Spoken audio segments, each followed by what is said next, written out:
నమస్తే, నేను మీ ఈశ్వర్. ఈ6 న్యూస్కి స్వాగతం. వార్తల్లోని ముఖ్య అంశాలు. ఢిల్లీ లిక్కర్ స్కామ్ కేసులో ప్రధాన నిందితులు ఒక్కొక్కరుగా తిహార్ జైలు నుంచి విముక్తి పొందుతున్నారు. అప్రూవల్గా మారిన వారందరూ ముందుగా బయటకు వచ్చేశారు. తర్వాత నిందితులుగా ఉన్న ఢిల్లీ సీఎం అరవింద్ కేజ్రీవాల్, మాజీ డిప్యూటీ సీఎం మనీష్ సిసోడియాలు కూడా బయటకు వచ్చేశారు. కేసీఆర్ కుమార్తె కల్వకుంట్ల కవిత ఒక్కరే ఇంకా లోపల ఉన్నారు. ఆమె కూడా సోమవారం బెయిల్పై బయటకు వచ్చేస్తారని కేటీఆర్ ఆశాభావం వ్యక్తం చేశారు. అయినా ఛార్జిషీట్ దాఖలు చేసిన తర్వాత ఇంకా జైల్లో ఉండాల్సిన అవసరం ఏమిటని ఆయన ప్రశ్నించారు. సుప్రీంకోర్టు కూడా కేసు తేలే వరకు నిందితులను జైల్లో ఉంచడం సరికాదని అభిప్రాయపడిందని, కనుక ఎమ్మెల్సీ కవిత జైలు నుంచి విముక్తి లభించడం ఖాయమని ఆశాభావం వ్యక్తం చేశారు.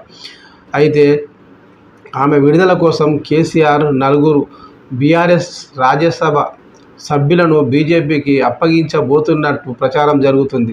అదే జరిగితే ఎమ్మెల్సీ కవిత ఎటువంటి విచారణ లేకుండా, ఒత్తిడి లేకుండా బయటకు వస్తారు. కనుక ఆమె ముందే చెప్పినట్టు జైలు నుంచి కడిగిన ముత్యంలా బయటికి వస్తానని ఆమె ఎన్నో సందర్భాల్లో మాట్లాడింది. మరి అదే నిజమయ్యే అవకాశం కనిపిస్తుంది.